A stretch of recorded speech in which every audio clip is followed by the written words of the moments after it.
manejen todos lo que es el patrón radiológico. Ya. Entonces, yo te pregunto esta imagen, en este video te pregunto simplemente, primero voy a preguntar qué tipo de estudio es. Es una tomografía de tórax. Si no tengo ventana de mediastino, no sé si es con o sin contraste. Pero si tuviera una ventana de mediastino, me tienen que decir si el estudio es con o sin contraste, ¿ya? Obviamente cada pregunta vale 4 puntos. Ya, es una cosa muy sencilla. Pero acá voy a explicar claramente cómo es. Por acá hay un ejemplo típico de lo que puede ser. Entonces, primero, puedo presentar un caso ahí para paro. Pero de repente no digo nada, simplemente pongo de frente la imagen y digo primero, ¿qué tipo de estudio es? La respuesta completa, ¿ya? ¿Cómo te pregunto? ¿Qué carro tienes? Toyota Hilux. Con eso entiendo el centro del tema. Solo Toyota es nada, solo Hilux es nada. ¿De acuerdo? ¿Qué estudio es? Es una TC. ¿De qué parte? Tórax. Y lo más importante, porque de eso depende cuánto cuesta. Puede ser con contraste o puede ser sin contraste. ¿Ok? Listo, ya tengo mi punto, un punto. Listo. Pregunta 2. Te voy a preguntar, y esa vez es para desarrollar, o sea, para que llene. ¿Qué patrón radiológico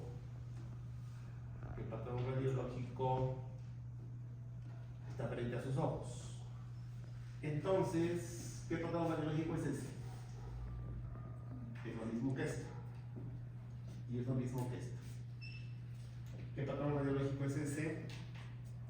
El radiólogo llega hasta ahí simplemente, ¿no? El patrón radiológico se llama consolidado alveolar. Eso es un consolidado alveolar. Porque estoy hablando del espacio aéreo, ¿no? El libro dice identificando en el espacio aéreo, que actualmente se llama consolidado alveolar. ¿Ok? Y listo. Patrón de riesgo, consolidado alveolar. Pregunta 3. Pregunta 3. Allá bien, ¿no? Si el paciente sufrió un golpe intenso en el hemitórax derecho, ¿cuál es su diagnóstico? Viendo la imagen, obviamente, ¿no? Más la imagen. Viendo la imagen y asociando a los datos clínicos que le menciono, ¿cuál es el diagnóstico del paciente? Mi delegada. ¿Listo? Es una contusión pulmonar o también podría ser una hemorragia pulmonar. Los dos van. Los dos cuadran con ese diagnóstico. Pero si en la misma imagen yo te pregunto que el paciente tiene fiebre y leucocitosis, 39 grados, más 11.000 blancos, ¿tu respuesta cuál va a ser acá? Neumonía. Listo. Y así de sencillos son estas cosas. ¿Ya? Entonces uno se enfoca primero en su patrón, que es un patrón alveolar. Listo. Luego que me cuenten, a ver qué tiene el paciente, cuáles son los datos clínicos del paciente. Y simple y sencillamente, puede haber varios diagnósticos, ¿no? Contusión pulmonar, aceleración pulmonar, hemorragia pulmonar, lo que sea yo lo voy a entender porque sé que me quieren decir los alumnos. Y lo que sea es válido también. ¿Ya? De eso se trata el tema entonces. La idea es entender que la misma imagen puede ser muchas cosas. Claro, en este caso hay un dato fundamental, ¿no? Tiene fractura. Entonces, ya. Pero igual, podría ser que el paciente haya tenido un golpe en el tórax y de inicio no tenga nada, y después, metido en el hospital, porque como ha mostrado en las fotos interesantes lo que ha presentado, si un paciente tiene traumatismo torácico intenso, ¿estará sanito el resto del cuerpo? Sería un milagro, ¿no? A no ser que te haya dado, no sé, la suegra un mazazo en el pecho. Pero lo usual, ¿qué es? Que te revuelve un carro, ¿no? O sea, que te revuelve un carro, que te doy el techo. te golpeó la cabeza, te rompió todo.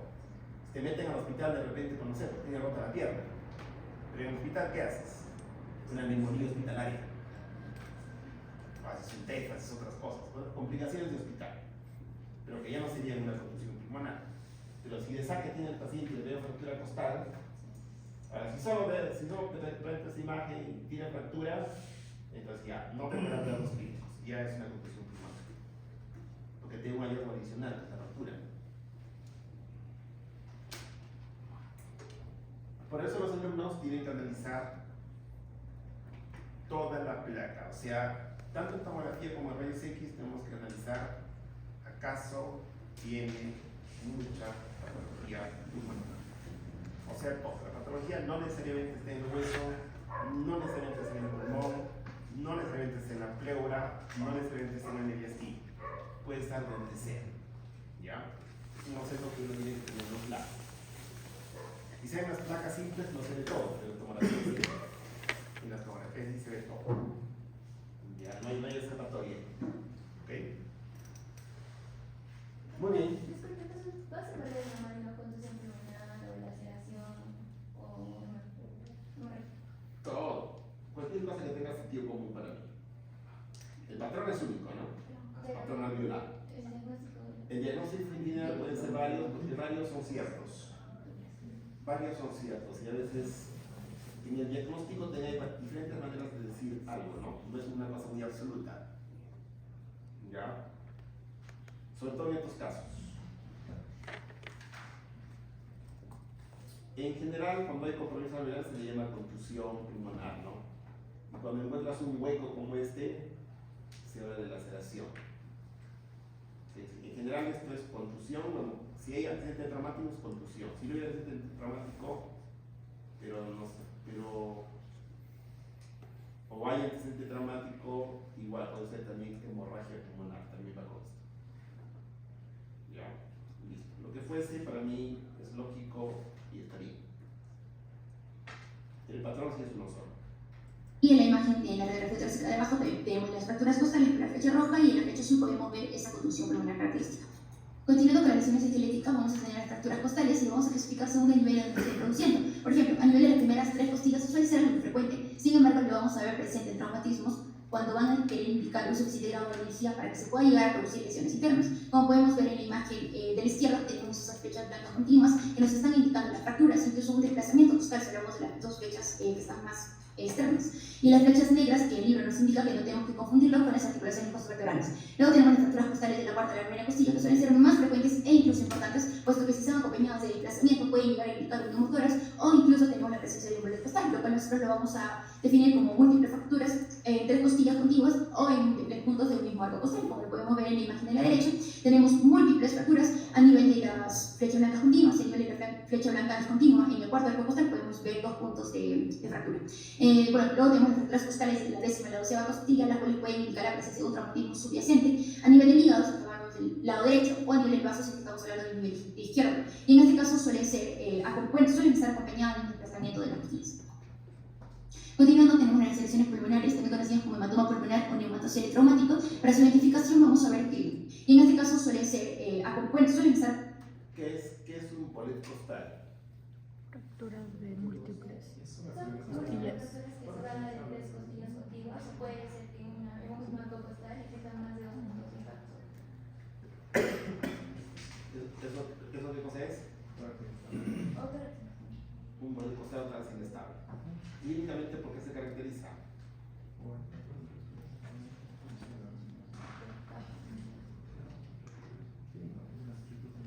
Revisar al toque. Leo.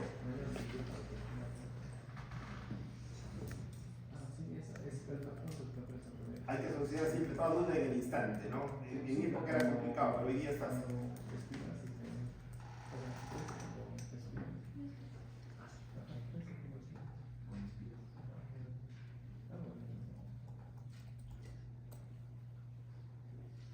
Resolvamos la duda todos.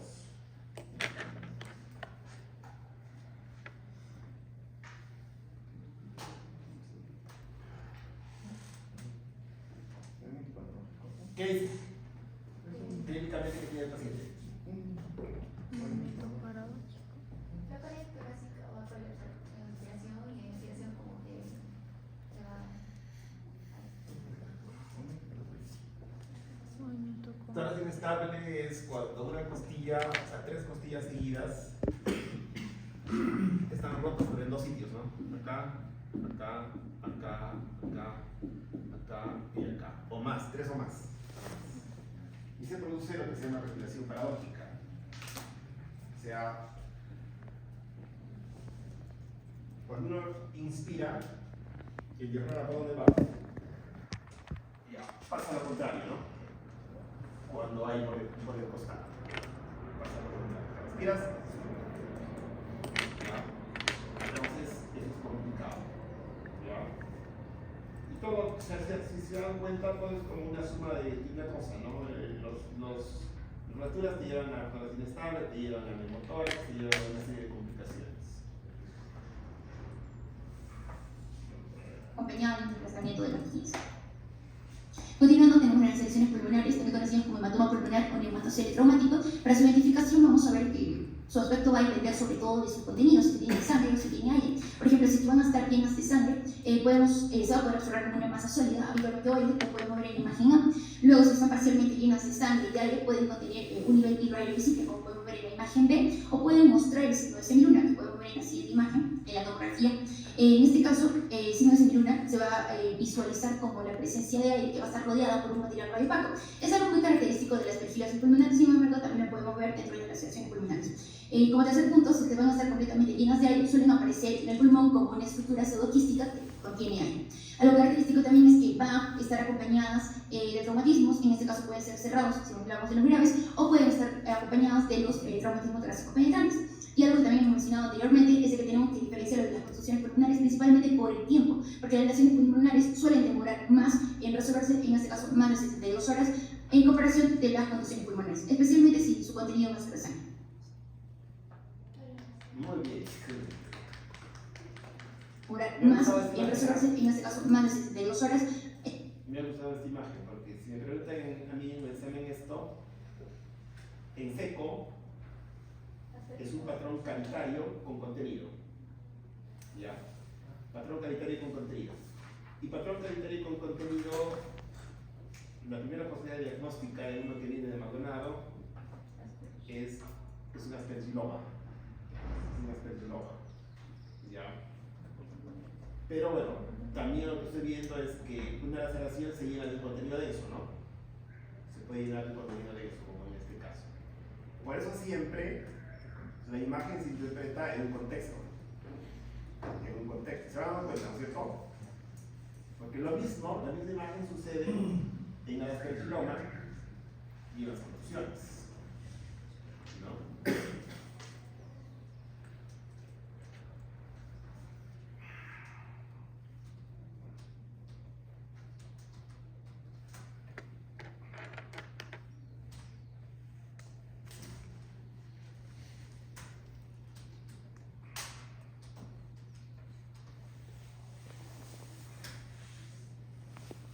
Uy, igualito, mira.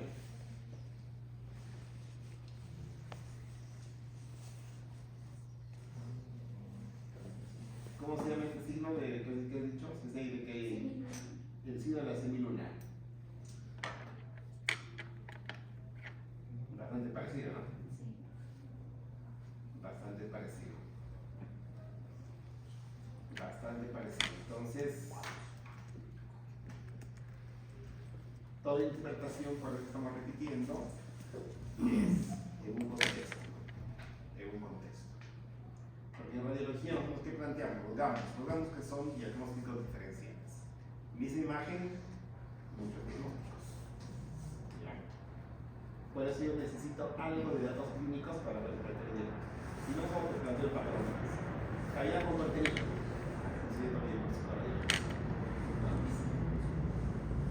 Muy bien, entonces vamos a revisar el día. Ya hemos avanzado con parte de. Ahora vamos a revisar, siguiendo revisando el intestino pleural. Medicina pleural, que es lo que hemos dicho que de las 6.000 placas radiológicas que tenemos en el seguro por lo menos 5.500 son normales. Ya. Si yo reviso bien y algo acaso tiene mucha patología pulmonar, me llevo a ver eso en mediastino. Acá todo está normal en esta placa. El mediastino a nivel del callado del botón aórtico debe medir máximo el 25% del ancho de todo el tórax. Máximo. Máximo. Entonces,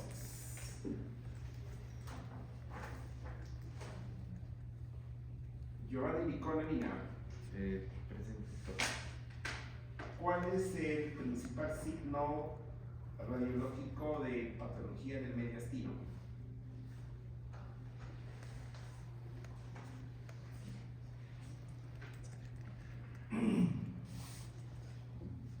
Ensanchamiento. Perfecto. Mediastino gordo. Ya. Por eso te pongo un normal.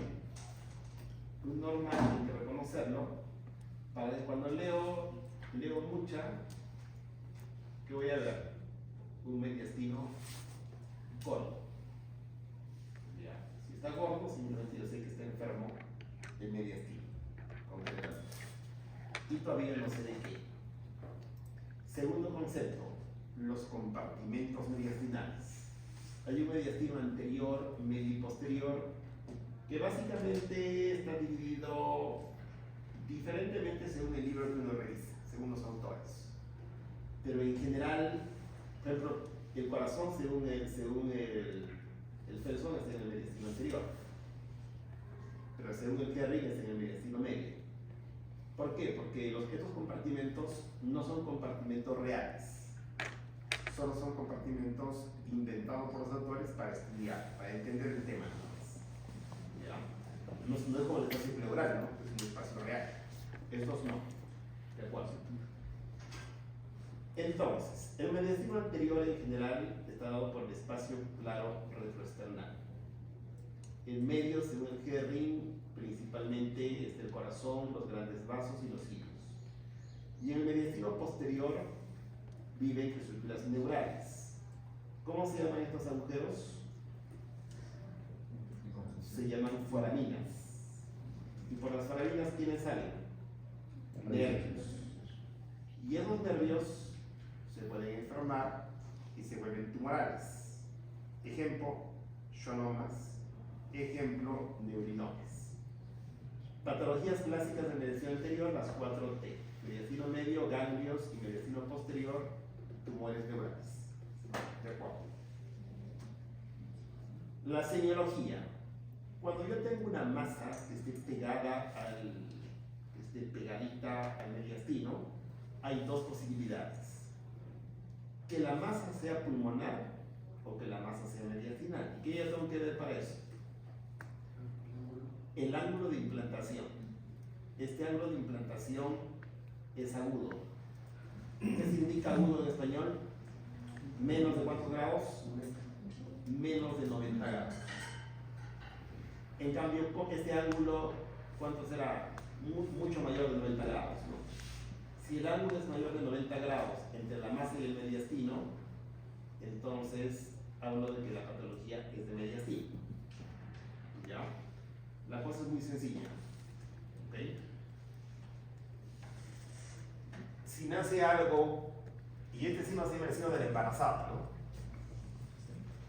Si de mi saco nace una bola así, y yo soy el mediastino, se supone que este ángulo y este son obtusos, ¿no? Por eso es mujer embarazada. ¿Okay? En cambio, el otro es como apoyar algo en el mediastino, por eso los ángulos, una pelota en el mediastino, por eso los ángulos son ángulos. Bien, entonces, cuando yo veo esta imagen, veo que el mediastino está gordo. ¿Y acá qué tengo? Acá tengo la presencia de una masa. Y su ángulo de implantación es este, ¿no? Que es obviamente mayor a 90 grados, es obtuso. Y este también es obtuso, o sea, es una embarazada. Aquí está la barriga de la mujer embarazada. ¿Ok?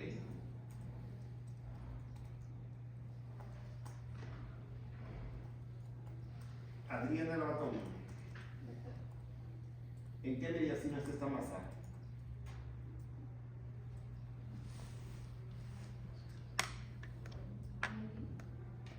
No. La respuesta es no se puede.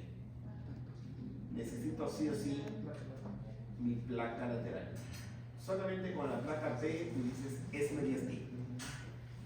¿Ya? Pero la única manera de saber si eso está hacia adelante, al medio o atrás es la placa lateral.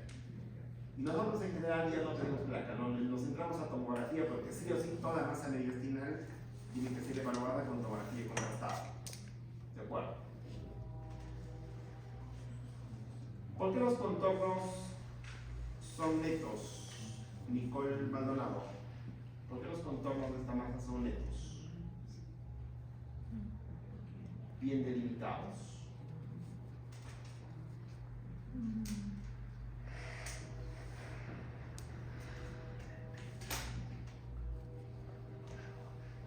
Porque se trata de una masa. Uno, y dos, porque esa masa está encapsulada por la pleura. Y la pleura le delimite, ¿no? La pleura le delimite. Pues siempre uno creo que pienso que me pregunte, ¿no? Cuando analizo esto, yo sé que la pleura está acá, ¿no? Y está englobando, y lo está limitando eso ahí, por eso es como una bola. Y uno cuando analiza mediastino tiene que ver también desplazamiento de estructuras, ¿no? En este caso, ¿cómo está la tráquea? Desplazada hacia qué lado? Derecho. Según el libro de Herring, tú mismo Nicole, ¿la tráquea en qué mediastino está según el libro de Herring? Medio. No, posterior. No, la tráquea no está en el posterior. El posterior es estructuras neurales. Vean su libro y lean de esa parte. Con precisión, porque no vamos a dudar. Lo que dice acá, porque yo ya sé lo que dice el verso.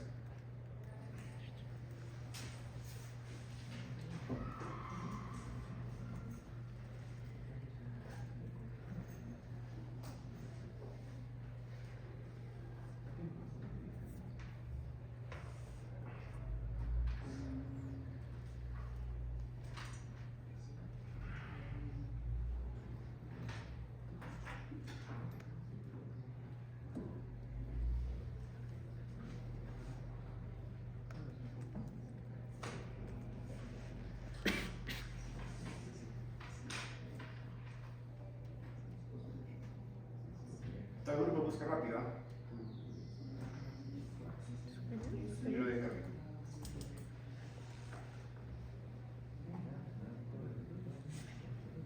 La pregunta es en qué mediastino está la tráquea. Superior.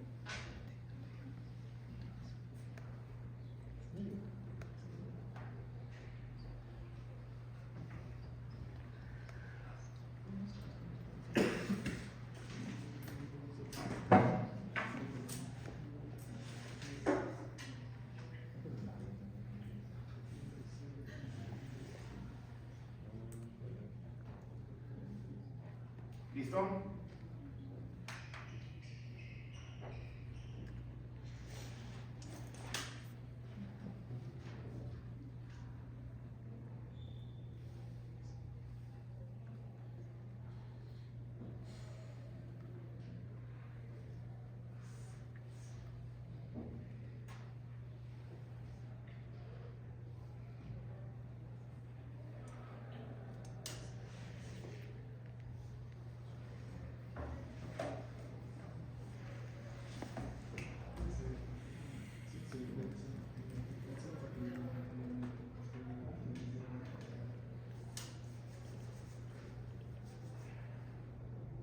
Mediastino medio, doctor. Perfecto. Mediastino medio. Entonces, hay signos indirectos también a veces cuando te pregunta Carlos, ¿no? Hay signos indirectos también. Cuando uno ve imágenes y dices, si la tráquea está en el mediastino medio y se ha movido, la masa ¿dónde tendría que estar? Se supone también en el medio. O en todo caso, de repente parte del medio y también ha tomado el anterior y el medio, ¿no? Porque para mover algo, lo que lo mueve tiene que estar en el mismo sitio, ¿no? ¿Sí o no? ¿Quién te puede empujar en tu carpeta? Solo tu compañero del costado, ¿no? O yo te puedo empujar. Yo no te puedo empujar, estoy lejos. ¿Cierto? Ya. En medicina sí es todo razonamiento, ¿ah? Todo es muy sencillo. Solamente uno tiene que analizar, que es más que ver, más que observar. Tiene que analizar las cosas, nada más. Listo, entonces este paciente sí o sí requiere su placa lateral, porque si no, no sé en qué mediastino está esta masa. Pero yo sé que es una masa mediastinal, ¿por qué? Porque el ensanchamiento es asimétrico, ¿no? Es un ensanchamiento localizado asimétrico.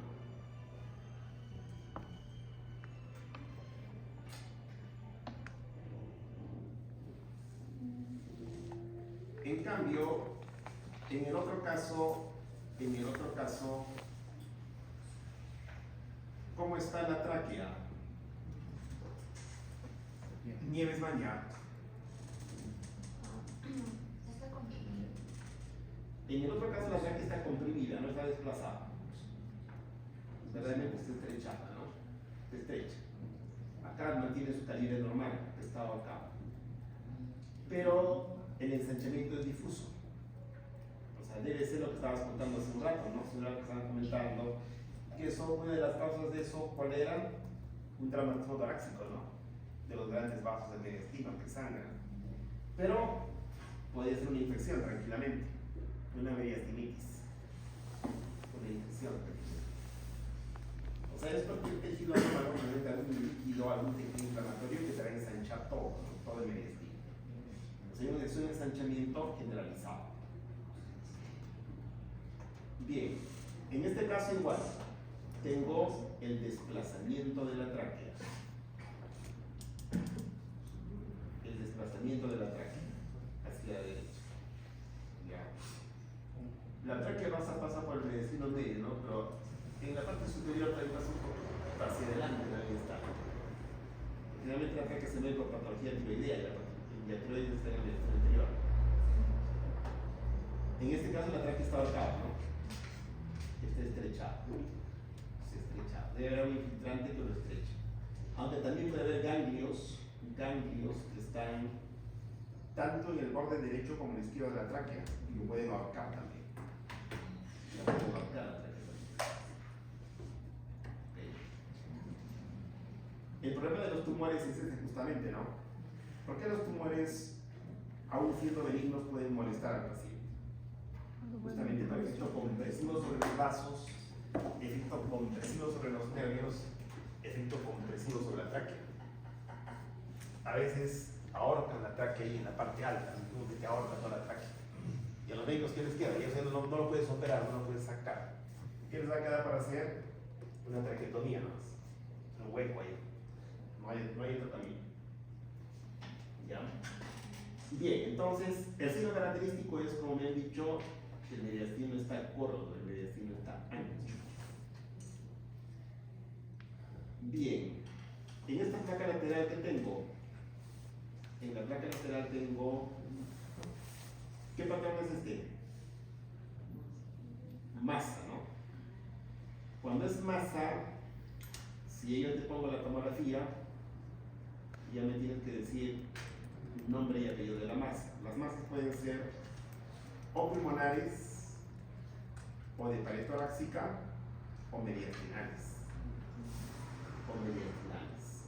¿De acuerdo? Entonces, en este caso concreto, que yo tengo tomografía, tengo placa, igual. Esta es una TC de tórax con contraste o sin contraste.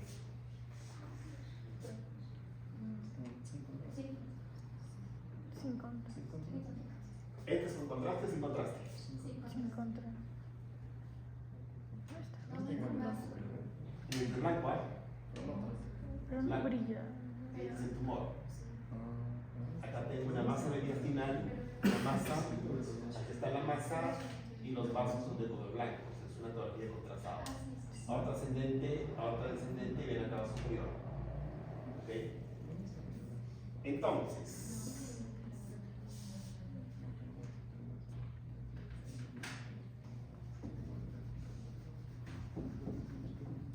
en este caso concreto, igual que el anterior, cosa concreta y clara, que estudies ese declaración un contraste, listo. Un punto.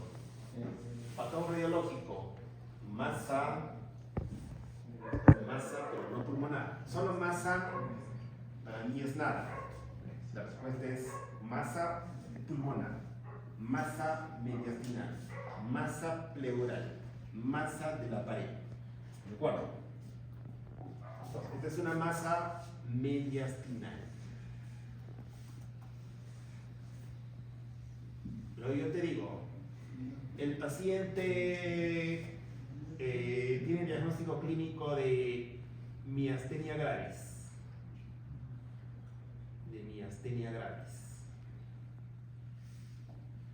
¿Qué puede ser esa masa? ¿Cuál es el diagnóstico más probable de la masa?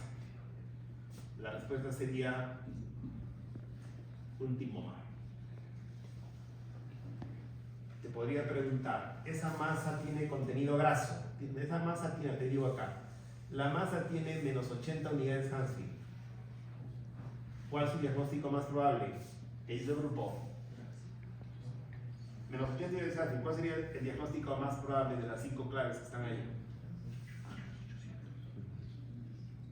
Inestimo, tiroides, teratoma, parásico interior, linfoma. Si tiene menos 80 unidades Hansfield, ¿cuál es el diagnóstico más probable? Teratoma. Los teratomas tienen grasa. Los teratomas tienen grasa, tienen calcio, tienen pelos, tienen uñas, tienen todo. Entonces, algo así es el tema. Eso me interesa que las cosas estén así de claras. Fáciles. ¿De acuerdo? Es muy importante por eso que nosotros lleguemos al diagnóstico, porque llegado al diagnóstico radiológico, el resto es sencillo, ¿no? ¿Por qué? Porque tú tienes el instrumento muy bueno en de tu mano, que es toda inteligencia artificial, ¿no? Digamos que es tu celular, que es una maravilla, ¿no? Porque simple y sencillamente yo voy a poner, he puesto masa, no sé,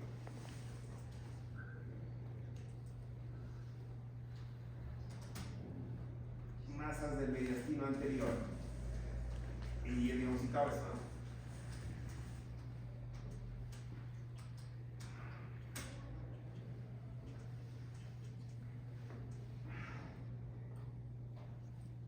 Acá tengo por una lista, una preciosura, ¿verdad?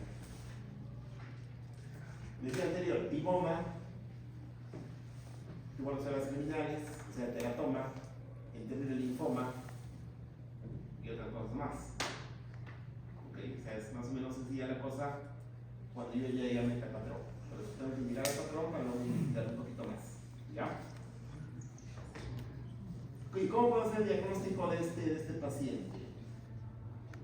Solo tengo un camino, ¿no? Que sería biopsiar. No hay otro. Biopsiar. ¿Lo podemos hacer con glicográfica? Sí. Sería más o menos fácil de biopsiar este caso. Siguiente caso. Nieves Maya. Queda en la placa. En la placa de tórax. Hay mucha.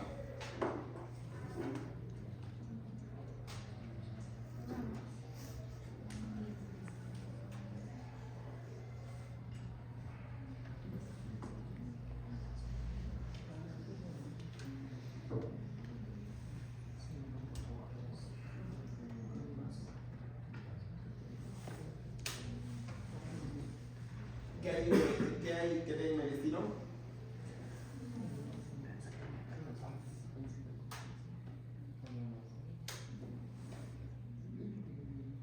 ¿Qué veo? ¿Qué pienso? ¿Qué me pregunto?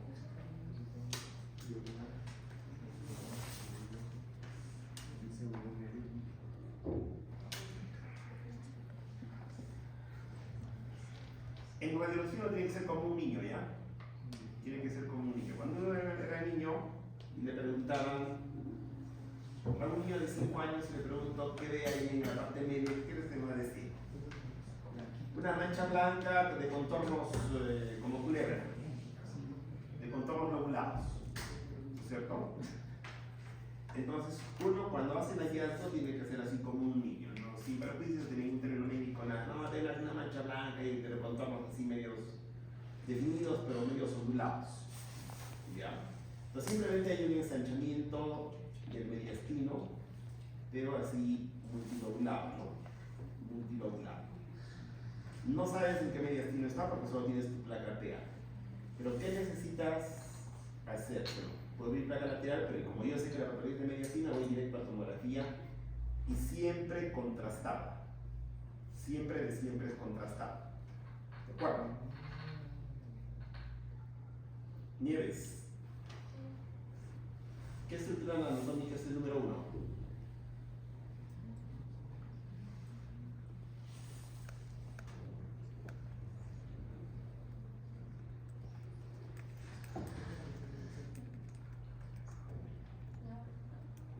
La aorta ascendente. La letra N, ¿qué cosas serán?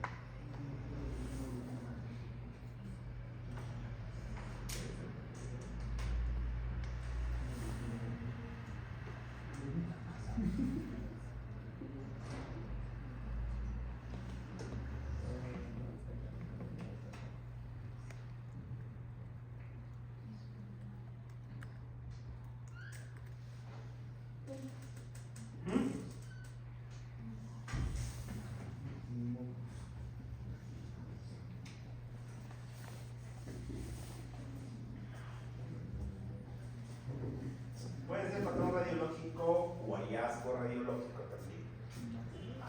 El hallazgo radiológico son nódulos en el mediastino o linfonodos, o sea, adenomegalias mediastinales. Son múltiples bolas ahí que están en el mediastino y son linfonodos, adenomegalias, ¿de acuerdo? Siempre que yo diga algo en el tórax, me tengo que referir siempre dónde está. ¿Dónde podría haber adenomegalias en el tórax aparte del mediastino? El tórax es desde el cuello hasta el diafragma. Aparte del mediastino, ¿en qué parte podría haber un montón de ganglios en el tórax? No, en el tórax, solo en el tórax. Uno en el mediastino. Dos, lo que tú has dicho, en las fosas supraclaviculares. Tres, Neuras. axilas. ¿De acuerdo? Entonces, si digo cuál es el hallazgo radiológico, me tendrán que decir que hay adenomegalias mediastinales.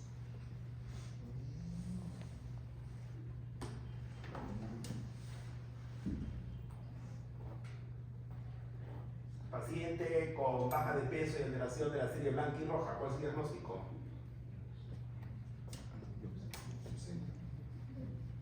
Puede ser linfoma leucemia, ¿no? Paciente de 20 años con febril todas las tardes, hace un mes, y baja de peso leve. En Perú, tuberculosis. Paciente con cáncer de testículo que tiene la misma imagen. Diagnóstico: metástasis ganglionar mediastinal. Esa imagen, muchas cosas. Si el paciente debuta así, ya tengo esto y todavía no tiene diagnóstico de nada, no sé mayor antecedente. Los análisis están medios dudosos. Y quiero lograr el diagnóstico. Gianela Matamoros, ¿qué haría con su paciente? ¿Dónde está Gianela Matamoros? ¿Qué haría con su paciente?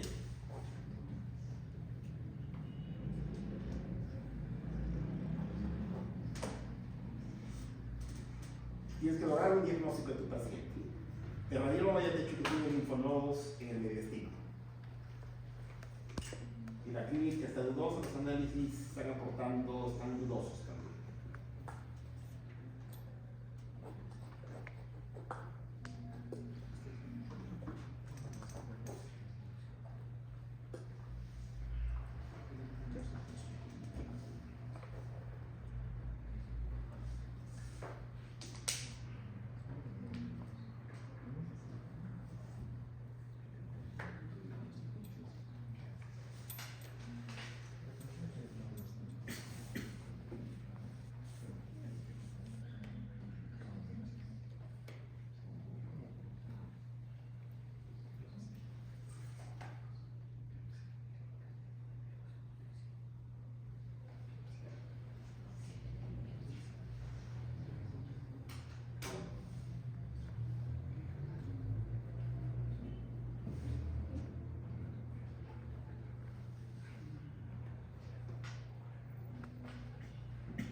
Puede ser, pero digamos, no sería lo más adecuado, ¿no? No sería la respuesta más adecuada.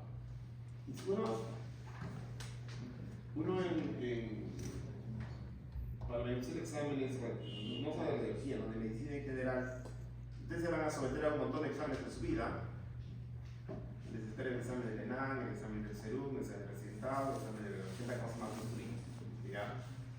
Para resolverlos, aparte obviamente que hay que saber un montón de cosas, pero hay que tener bastante sentido común.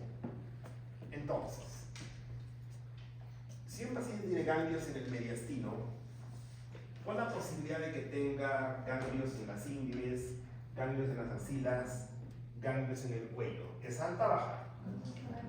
Alta, pues. Alta. Entonces, ¿qué tendrías que hacer con tu paciente? Biopsiar, pero no el mediastino, ¿no?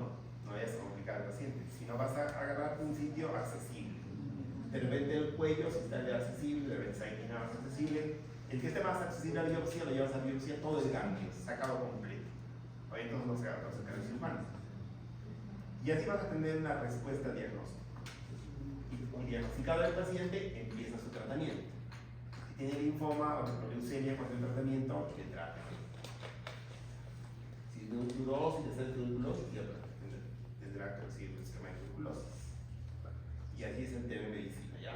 La cosa es lograr el diagnóstico por el camino menos invasivo posible para el paciente. ¿Ya? Y listo, tienes diagnosticado el caso. Pero igual, repetimos lo mismo. Misma imagen, muchos diagnósticos probables. ¿De acuerdo? A veces el paciente debuta con esto. Y yo me acuerdo de un caso que tuvimos en neoplásicos, cuando era reciente, estaba así el paciente, pensando en linfomas y todo, y al final el diagnóstico fue un cáncer testicular, pero era chiquitito, no se puede diagnosticar. El tratamiento que se envió fue malo y el resultado malo también. Malo también. Ya, malo también. Entonces, por eso, cuando ve algo, uno tiene una lista de diagnósticos diferenciales, de los más comunes a los más raros. Giovanni Conanina.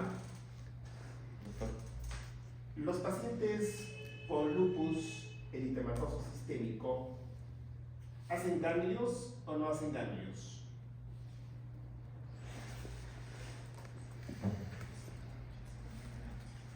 Sí, doctor.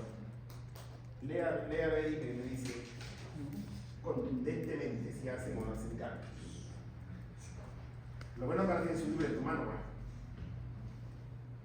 Antes no tenía que cargar 20 kilos de libros, ¿no? En mi época, y no hubiera tenido la respuesta.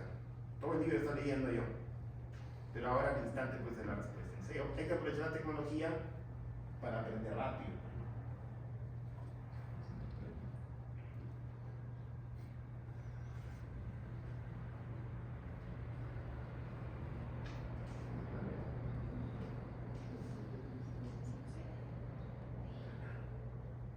Cuando tenga la respuesta, me responde. Sí, doctor. Perfecto, entonces, no es la primera posibilidad, sea, en tu lista de posibilidades diagnósticas, también estaría lupus, pero ese sería un diagnóstico, o sea, lejano. No te sale TEA, no sale nada. ¿Ya? Pero, por eso yo entro al linfonodos y tengo una lista de cosas que tengo que ir descartando. De lo más frecuente a lo más raro. ¿Ya? El 95% de casos van a ser lo más frecuente, pero hay un pequeño porcentaje de cosas raras que te parece. ¿Ya? Cosas raras. Y ahora tenemos la ventaja de tener un buen material en tisular, un buen material de trabajo. Muy bien, sigamos avanzando. Entonces, esto podría ser linfoma, una leucemia, pero el diagnóstico radiológico son linfonodos en el intestino. Siguiente imagen. Tú mismo, Giovanni Licona. Esta masa tiene ángulo obtuso, tiene ángulo agudo en relación al mediastino. Obtuso, perfecto. Y tiene contornos bien definidos. Entonces, es una masa mediastinal. En esta sí tienes la placa lateral. ¿En qué mediastino está? En el posterior. Perfecto, la masa está por acá. Acá tengo los contornos de la masa que están sobre la columna, se superponen a la columna.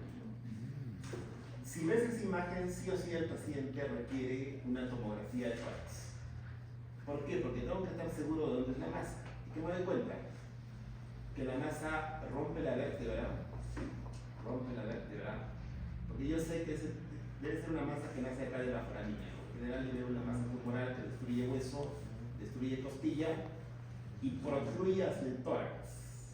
Entonces, ¿por qué tiene este borde? Porque justamente este borde es la pleura visceral, la preparietal y visceral, ¿no? Por eso tiene este borde bien definido. O sea, esta imagen que se ve en tomografía equivale a esta imagen en radiología. ¿De acuerdo? ¿Ok? Bien.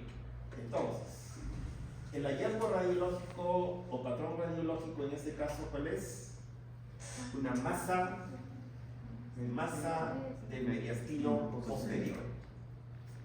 Si yo te presento todo esto y te pregunto el patrón, acá me dirás que esto es una masa de mediastino posterior. ¿De acuerdo? Y el diagnóstico más probable, un tumor neural. Hay un montón de nombres. Tumor neural es como el título grande. Esta foto me la mostraba delante, que me ha gustado esta foto.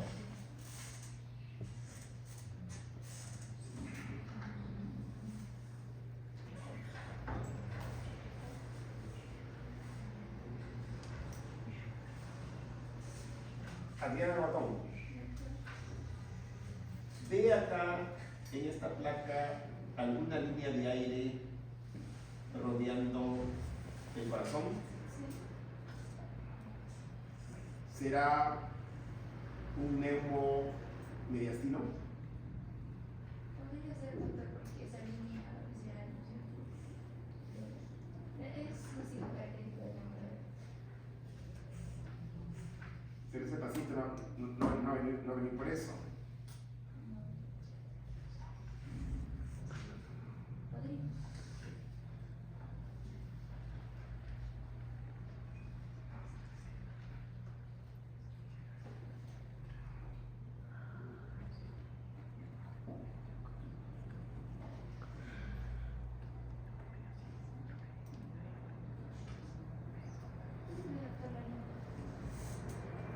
Todos ven acá una imagen aérea, ¿no es cierto? Sí. Ya. Ahora vean, vamos a apagar la luz a ver si se ve o no se ve. No, se ve clarito, ¿no? Todos lean en su celular lo que es el fenómeno de Mach. MACH. Fenómeno de Mach. MACH. Yo como integrada me va a decir qué es el fenómeno de Mach.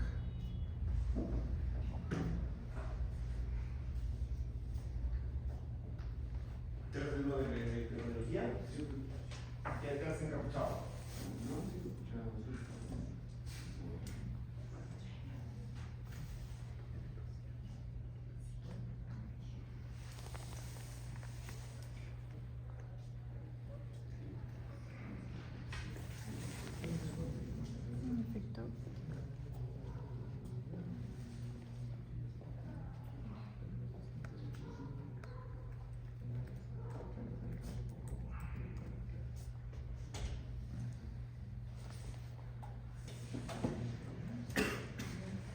¿Qué es el fenómeno de Mach?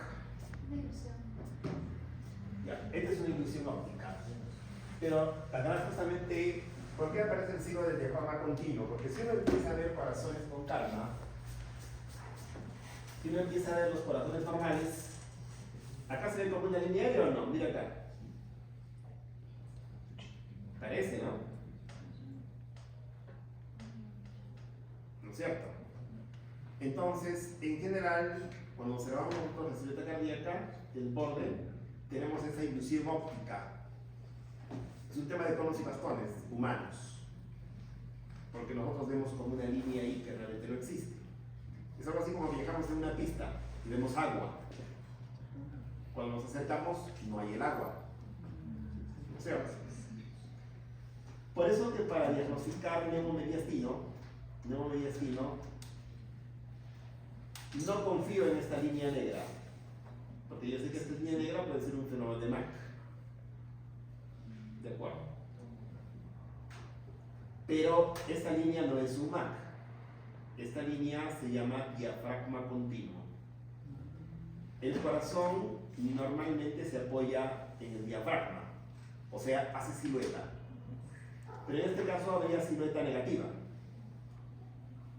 Por consiguiente, si me ponen esta imagen, el diagnóstico es neumomediastino. Igual, para confirmar el neumomediastino, yo tengo que hacer una tomografía. Y en este caso veo realmente que hay aire rodeando todo el corazón. ¿De acuerdo?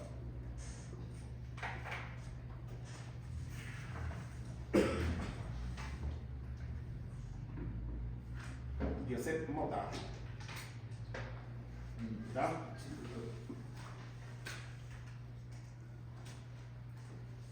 ¿Cuáles son las causas más probables del neumomediastino?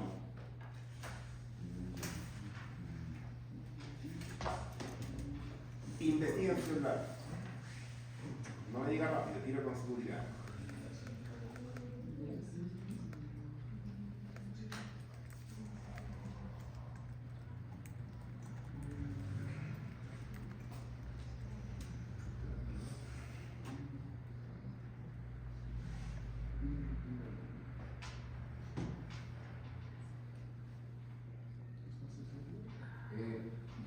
Puede ser un asma bronquial o crisis asmáticas graves, un trauma torácico cerrado o penetrante, puede ser de causa iatrogénica por procedimientos médicos, una rotura esofágica o infecciones. Perfecto. A la cabeza está la rotura esofágica, ya sea por vómitos, o sea que el propio paciente se le produce, y segunda, la iatrogénica al hacer endoscopías. ¿Ya? También, ahora ya no tanto, porque la cirugía bariátrica ahora ha entrado más hacia el estómago, pero antes, por accidente pasaba, ponía una manga gástrica y se trepaba arriba hacia el estómago y te perforaba. Ahora eso ya no hay mucho, ya no se produce mucho ese problema, ya porque la cirugía bariátrica avanzaba, ¿no es cierto? La cirugía bariátrica está netamente en la parte privada. Parece que va a entrar la cirugía bariátrica a los hospitales, pero básicamente con otro nombre, como cirugía del metabolismo, algo así, ¿no? Porque la obesidad mórbida te lleva un montón de cosas. Y solo hay un camino, ¿no? Que es cirugía bariátrica, o sea, no hay otro camino para eso. Probablemente eso pronto ya vendrá a los hospitales oficialmente. Listo, hasta ahí entonces con el mediastino y hemos terminado mediastino. Ahora nos vamos a meter a la pregunta. ¿De acuerdo? ¿Alguna pregunta respecto al mediastino? Todo clarito, ¿no es cierto? Todo clarito. Mi trabajo es convertir justamente lo no tan fácil en algo muy fácil. ¿Okay?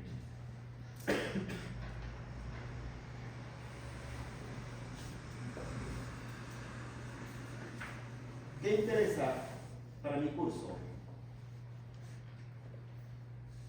Primero reconocer el derrame pleural, ¿no? Por eso el libro dice reconociendo el derrame pleural. Normalmente los recesos costofrénicos deben ser así profundos. En este paciente, en la placa de tórax posterior anterior está normal, pero en la placa lateral, el receso costofrénico posterior ya tiene un menisco. Ya tiene un menisco. En este caso, tengo obturación del receso costofrénico y el menisco acá es más grande. Acá tengo la curva de Damasó o signo del menisco también se llama, y aquí también, ¿no? En la placa lateral. En general, el receso debe ser profundo. Y acá tengo dos diafragmas. Tengo dos diafragmas. Alejandro Gerardo Corcón. ¿Cuál es el diafragma izquierdo? ¿El diafragma 1 o el diafragma 2? El diafragma 1. ¿Por qué? Porque está en contacto con el corazón. Perfecto. Este 1 viene por acá y acá desaparece. ¿Por qué desaparece? Porque está haciendo silueta con el corazón. Eso hace que se borre. En cambio el otro se ve todito. ¿Por qué? Porque no hace silueta con el corazón. Entonces el 1 es el diafragma izquierdo. Acá los dos recesos, tanto del lado izquierdo como del derecho, que sería más bajo, están libres. O sea que este paciente está sano y no tiene nada. En este caso, en cambio, está obturado el receso costofrénico, el diafragma derecho está limpio, pero el diafragma izquierdo, que debía ser así profundo como está, con signo del menisco, está borrado, ¿no? Y justamente el lado que está enfermo, ¿cuál es? El izquierdo. ¿Cuál es más sensible? La placa lateral. ¿No? La placa lateral, solo con 75 ml ya tiene el borramiento del receso costofrénico posterior. Lo que la placa lateral, PA requiere 175 centímetros cúbicos para borrar el seno costofrénico. Ya. Álvaro Lepananti, ¿qué señala la flecha blanca? Es la cisura mayor. Perfecto, la fisura mayor se llena de líquido cuando hay un derrame pleural. Ya. Obviamente del lado izquierdo, en este caso. No es la fisura, es la contento. Bien, los derrames en general pueden ser libres o pueden ser lobulados. El libre es un derrame que se desplaza en la cavidad pleural, en el espacio pleural, como este líquido, ¿no? Si yo muevo este líquido, el líquido se va a desplazar. Es un derrame libre. Y dentro de este líquido no hay tabiques. ¿Cuál es el mejor examen para el día de hoy para saber si es un derrame libre inoculado? La ecografía. Antes, ¿qué tenemos que hacer? El paciente se nos va parado su placa y luego lo echamos. Y veíamos si el líquido se desparramaba o no se desparramaba. Pero actualmente no, actualmente hacemos ecografía. Si no encontramos tabiques, decimos que es un derrame libre. ¿De acuerdo? En cambio, si dentro del derrame encontramos tabiques, decimos que el derrame es lobulado. Los derrames libres casi siempre son exudados. Y los derrames lobulados casi siempre son trasudados. Los de libre y lobulado entonces es un hallazgo ecográfico. ¿De acuerdo? Acá, por ejemplo, este derrame no está siguiendo la gravedad, ¿no? Este derrame se ha llevado, está muy hacia arriba. Este debe ser un derrame lobulado, que podría ser un empiema. Porque si no estaría solo acá abajo, pero se ha trepado hasta acá. Debe ser un lobulado. ¿Ya?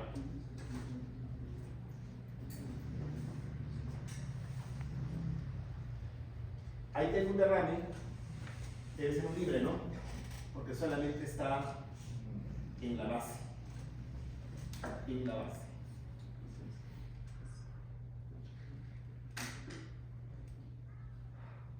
Kenneth Pereira. Sí, doctor. ¿Esa tomografía es con contraste o sin contraste? Es con contraste.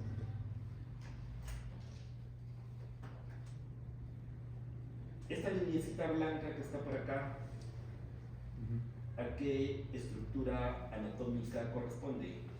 A la pleura visceral. Perfecto, a la pleura visceral. Y en este momento les voy a mandar una fórmula para que sepan cuantificar un derrame en tomografía.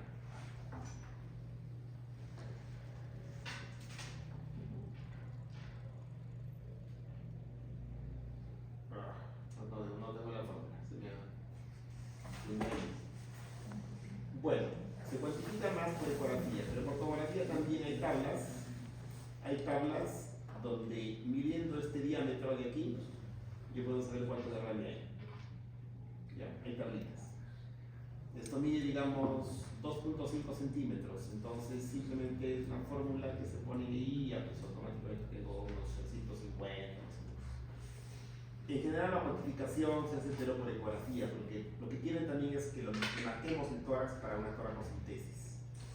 Nosotros hacemos la ecografía y pintamos el tórax, ¿no? O sea, ¿dónde pueden hacer la toracocentesis del paciente? Porque hay dos posibilidades de toracocentesis. Primero, para hacer diagnóstico. Si el paciente no tiene diagnóstico, hay que diagnosticar. No, por ejemplo, este paciente, si solo tiene derrame pleural y es un joven, la posibilidad de tuberculosis es alta, tuberculosis pleural. Ahí necesitas una biopsia de pleura. Pero en otro paciente, por ejemplo, un nefrópata que le van a drenar una cantidad de líquido, no tiene solamente un marcador y cuantificamos cuánto le van a sacar, solamente para lidiar. No se requiere estudiar líquido, el líquido se va a botar. En cambio, estos no, son líquidos para estudio. ¿Ya? Ideales de ecografía, entonces. Es de ecografía, ¿ya? Entonces, examen ideal para cuantificar un derrame, ecografía. ¿Ok?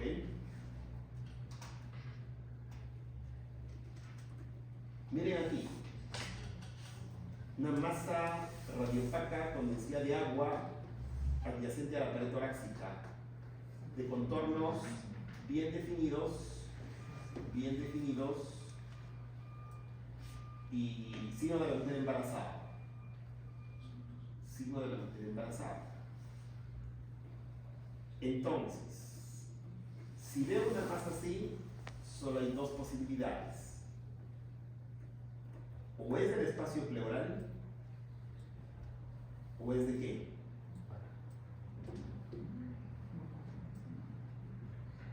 William Caleb Pozo, notado. Uno, que sea del espacio pleural. La segunda posibilidad,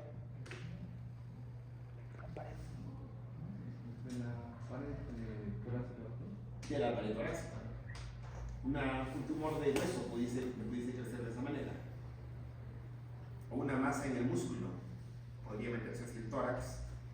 Y como está delimitado por la pleura, visceral y parietal en este caso, va a tener esa forma de mujer embarazada.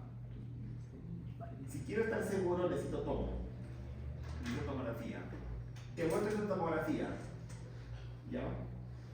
Y te digo que esto tiene 18 unidades Hansfield. Tú mismo, William, 18 unidades Hansfield. ¿Cuál es el diagnóstico de este paciente? Analice la imagen.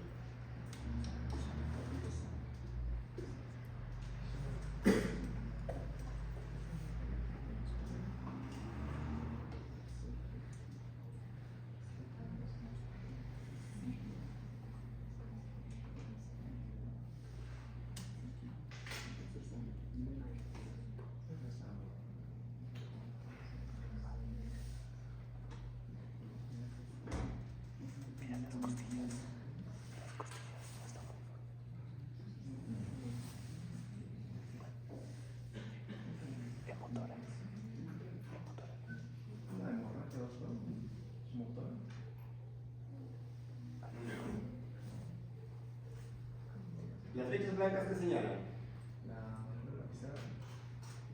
la pleura visceral y probablemente la cavidad también está pegada ahí, ¿no? 118 unidades Hansfield, ¿qué cosa es? Es un líquido. Es un líquido. Solamente es líquido.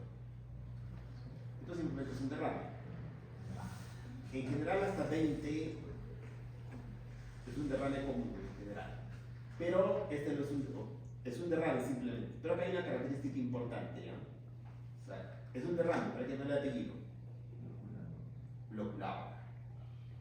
Loculado. Los derrames pueden ser libres o loculados. Si este fuera un libre, ¿dónde estaría? Abajo. Acá. ¿Pero por qué está pegado a la pared? Porque hay unas adherencias, como trabéculas, que lo pegan a la pared.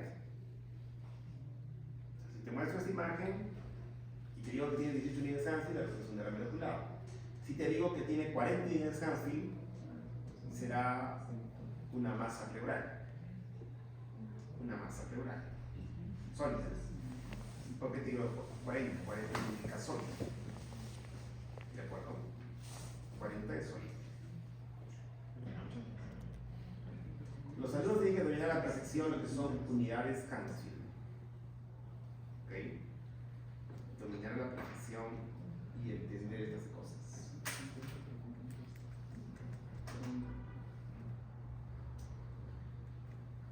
¿Qué tengo acá? En la foto C. Yo pensé que esto solo con una placa posterior anterior. ¿Cuál es el patrón radiológico? Masa. Y ya si te pongo la placa P lateral, la foto C es esta, ¿no?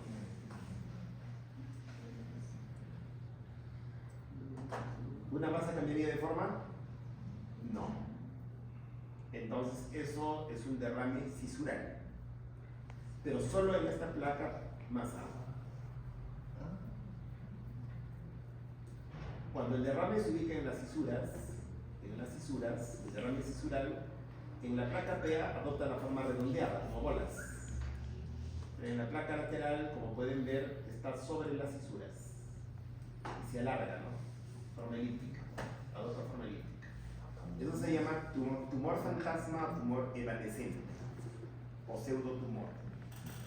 ¿A qué tipo de paciente les da esto? Los pacientes que tienen insuficiencia cardíaca congestiva. Hacen derrames cisurales, no necesariamente ellos, no, otros también. ¿Por qué se llama evanescente? Porque obviamente en 5 o 6 días le da tratamiento antidiurético y desaparece. ¿No? Pero se llama tumor fantasma, porque justamente uno puede ver esto y simular un tumor histiatídico. Por eso solo viene una placa PA y uno lo aventura, ¿no? ¿Ok? Doctor, ¿qué piensa? ¿Yo qué respondo? Cuando solo me prestan una placa PA, a no ser que esté seguro, a no ser que sea un patrón alveolar, algo clásico, pero cuando es una bola así como esas, quiero la placa lateral. ¿Pero qué es? Quiero lateral. Quiero lateral, o sea, no puedo concluir el caso. ¿Ya? En medicina no hay que ser, digamos, lanzarse ya en ese momento. Obviamente, en medicina no podemos ser tampoco como el sistema judicial, ¿no? El sistema judicial, hay un caso y después de cuántos años el caso demora. Caso Toledo, 15 años, 20 años. En medicina no puede durar 15 años en diagnóstico, ¿no? Pero digamos un plazo, pues digamos de 2 o 3 días, ya. 2 días, un día para el día siguiente. O sea, no es que ya ahorita diga el diagnóstico, porque si digo ahorita todo apurado, probablemente meta la pata. En cambio, que tú tomes su placa, me demoraba, digamos, 2 horas. Me traen la placa lateral y ese diagnóstico. ¿No es cierto? Porque imagínate que te digan a alguien, uy, eso puede ser un tumor. Todo lo que pasa por tu cabeza. ¿No es cierto? Por eso el médico no tiene que ser lengua larga. Como decía el maestro, ¿no? Tenemos 2 orejas y una sola lengua. Para escuchar más y hablar menos. Hay que ser cauteloso en lo que digan. Te están grabando siempre los pacientes, ¿sabes? Sin que te des cuenta. Siempre ellos, si tienen su celular prendido, te están grabando. Entonces, ¿qué es esto? Elegantemente, vamos a hacer una placa lateral, vamos a dar su caso con 2 colegas más, y para mañana tenemos la respuesta. Respuesta elegante, ¿cierto? Que digo, cualquier cosa, digo, no sé, pero soy ahorita. No, hermano. Todas esas cosas verían. ¿Ok? Eso se llama pseudotumor. Por eso, en la placa PA solo el diagnóstico es masa nomás. Toda esa madera de pulmón será masa pulmonar. Porque masa es un término amplio, ¿no? El patrón es masa pulmonar. Que el diagnóstico ya es otras cosas. El patrón sí es una masa pulmonar en esta placa.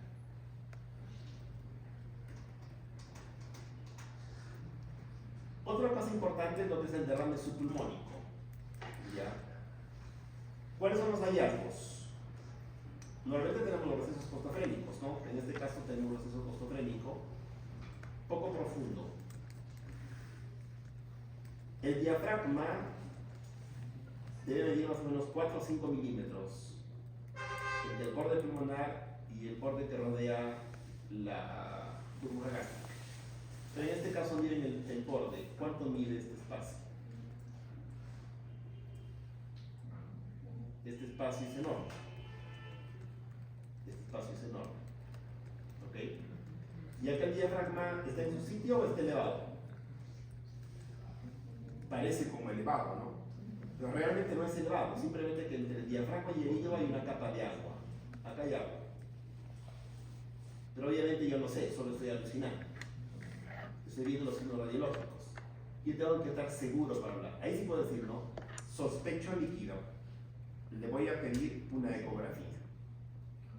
El que hace ecografía te va a decir realmente si hay un derrame de 200, de 300. En este caso en ambos lados. Igual ustedes hacen unidad clínica, ¿no? Dependiendo de lo que tenga el paciente, pueden suponer que puede tener el paciente. Y si no, hay que drenarlo más. Por ser biopsia de pleura, para saber realmente qué tiene el paciente. Cuando el paciente está echado, le tomas una placa echado, el derrame se va, digamos, esparcir por toda la cavidad pleural y va a aparentar ser así un pulmón medio blanco. Hay que tener cuidado. Si lo sentamos bien al paciente, vamos a ver que esto, bueno, aparece la curvita aquí, ¿no? Hay que tener cuidado de interpretar una placa. Cuando leemos la placa, tenemos que leer esta placa. Al toque de cuenta que no es PA, ¿no? Es una P, está intubado el paciente, acá tiene su tubo, tiene catéteres, le han tomado un portátil, se ha sentado y puede simular patología. Hay que tener cuidado con el paciente así grave para decir cualquier cosa. ¿Ya? Muy bien, la siguiente semana tenemos práctica martes, jueves y sábado. Neumotórax, ya me está comentando bien. Me está diciendo claramente. Por tomografía es muy fácil de ver, ¿no? ¿Qué dice el libro? ¿Cuánto tiene que ser esta distancia para que meta un tubo? Mayor. Mayor a 2, ¿no? Pero realmente lo que manda son los datos clínicos, ¿no? Y realmente estable para que le meta un tubo. Ok, pero ya me da una idea. Es el número 2 y es más o menos una idea. O sea, como que cualquier dato de repente voy a requerir un tubo. Ahora, no solamente puede haber en el espacio pleural aire, ¿no? Puede haber también agua. Y esto se llama el signo del nivel hidroaéreo. Cuando vean una densidad de agua y una raya de aire, estamos hablando en este caso, porque está en el espacio pleural, de microneumotórax.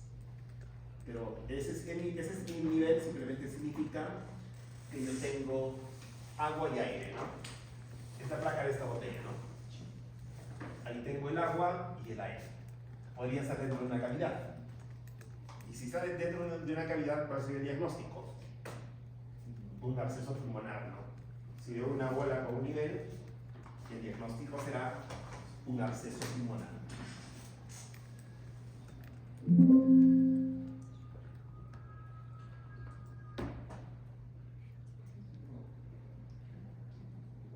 Vamos a ver.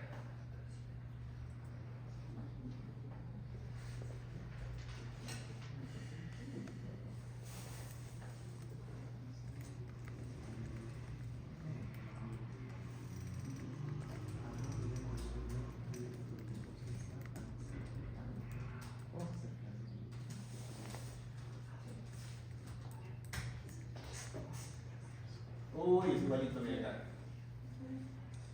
Mira acá. El nivel. Diagnóstico absceso pulmonar. Este es un clásico también, de radiología. Un clásico. El mismo fenómeno, ¿no? Pero obviamente en otro lado está el hidroneumotórax.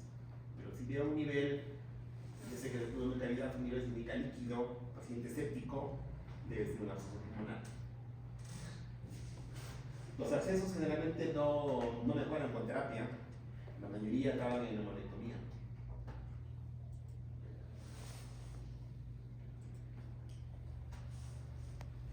Bien, cuando veo signo de la embarazada, hemos dicho que hay dos posibilidades diagnósticas, ¿no es cierto? La primera es que sea un derrame inoculado, la segunda que sea una masa de la pared. Cuando hago tomografía del paciente, ¿dónde viene la masa? Miren la costilla, acá tengo una costilla normal, miren que acá las paredes de la costilla están erosionadas, están destruidas, y esa destrucción ósea, que es un tumor óseo, se asocia a una masa de partes blandas. ¿Por qué tiene contorno neto, hemos dicho? Porque aquí está la pleura visceral y parietal limitando esa masa, que también crece obviamente hacia afuera, hacia la pared. O sea, ¿ustedes qué le van a palpar al paciente? Un bulto, ¿no? Un bulto hacia afuera. Pero tienen que saber también que ese bulto hacia afuera puede estar hacia adentro. Por consiguiente, no hay que ser simplista, ¿no? Ese bulto, ¿qué será? ¿Hacer una masa afuera, una cosa encima? No, que no vaya a hacer esto. Un tumor óseo, que lo estás tocando.